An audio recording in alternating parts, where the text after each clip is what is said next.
Hello again. This is Dave Gibson, managing editor of Third Wednesday magazine, with another in our series of readings by contributors to Third Wednesday. Samantha Terrell uses traditional and innovative poetic forms to shine a light on social and ecological issues, allowing the reader to become part of conscious change.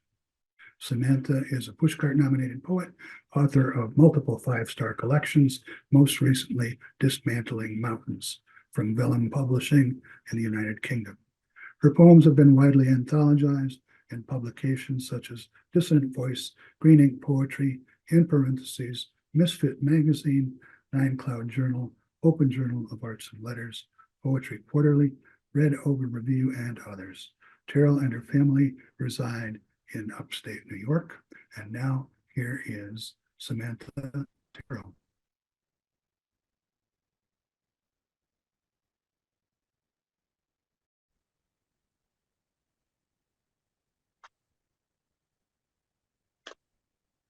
Hello, I wanted to thank Third Wednesday for allowing me to share a little bit about my book, Dismantling Mountains, which is available through Vellum Publishing in the UK or by visiting my website, samanthaterrell.com.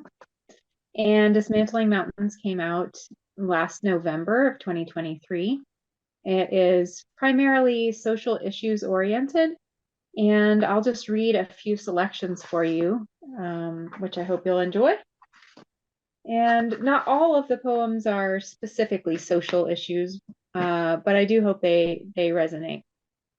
So I'll open with the title poem is Dismantling Mountains. It's written as a contrapuntal poem, and so it can be read three ways, and I'll read it for you three ways. Dismantling Mountains.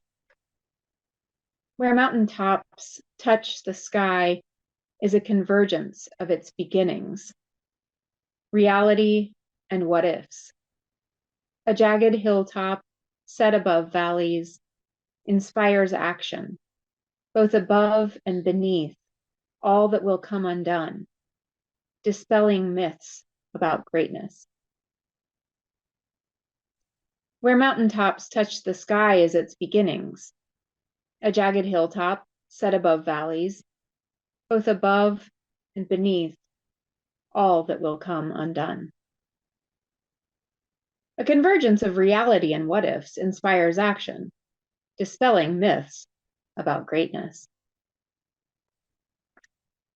So that was Dismantling Mountains. And then I'll also read you Oversimplification. We sketch our realities with great care, filling in details that are perpetually smudged out with a grain of salt instead of charcoal or pencil for perspective, revealing a pensive look or shadows in trees. Otherwise, every box is a square, every moon a sliver, every truth a dare. But for some reason, even realism is abstract. Even calm is quiver. That was Oversimplification. And just kind of flipping through here to the middle of the book, Those Who Know Their Priorities. Underside leaf decay and ants that scatter call attention to things that matter. When nothing else makes sense, when soul night and exhaustion and confounding emotion rest upon us, and no one is the wiser but the ants.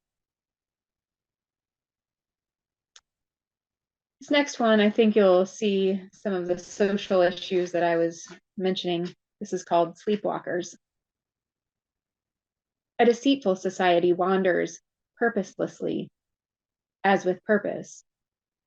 Sleepwalkers stumbling blindly in self-created darkness, shining flashlights which simply project premeditated mental imagery, readily blurring out the needs of others, effortlessly reflecting personal desires, staggering determinedly, plodding toward the next objective all the while unwittingly beckoning the night.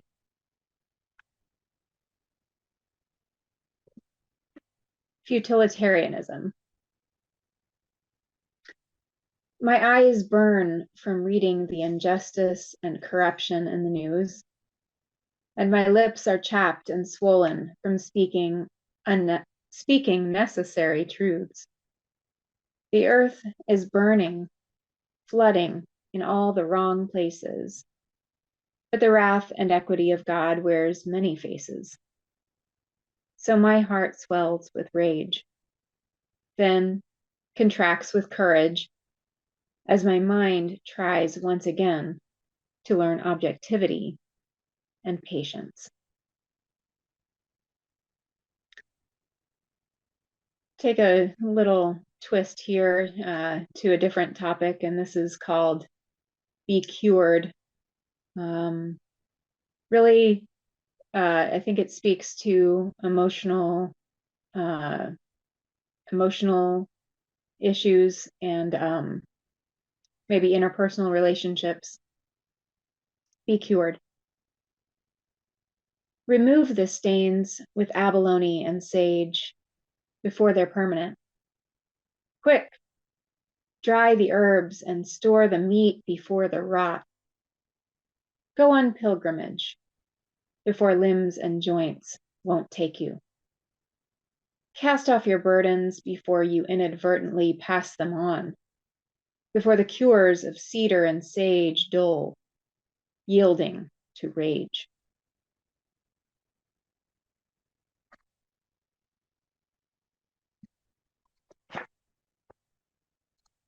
So now I'll read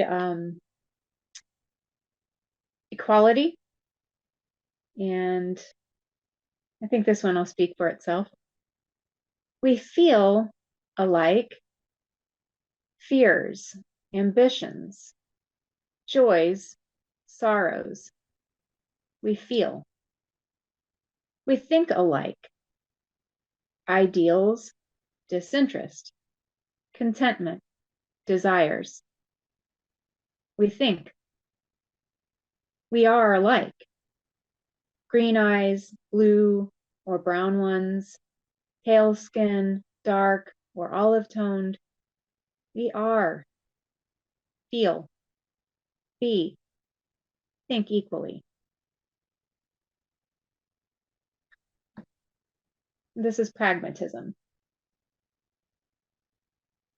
We learn the language that's required to meet our needs in days and hours.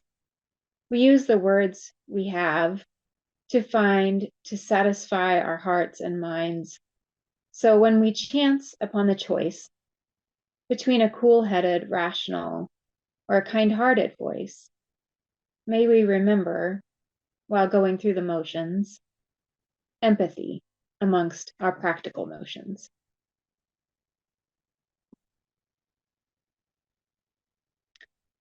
And then I have just a couple more here. I don't know, hopefully I've given you a good sampling from Dismantling Mountains. I've got two more here. My Voice, which is for Kent State University, which was written as a collaborative poem that they offered on the anniversary of their tragedy there. So this is my voice. My voice stands for the work of advocates, the sweat of laborers, the tears of lonely children. My voice stands for endangered species, the needs of our planet home, for peace among the cultures of the globe. And then finally, world peace. I wish the world for my child. I wish him peace. I wish him well-being. I wish him loving kindness and soul satisfaction. I wish him humility, and I wish him strength to withstand adversity. And I wish him hope and happiness. I wish the world for my child.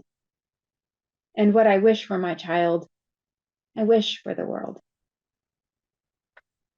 With that, I will close. And again, my book is Dismantling Mountains. I'll hold it up here. It is available through Volume Publishing and as well by just simply emailing me, Poetry by Samantha at protonmail.com.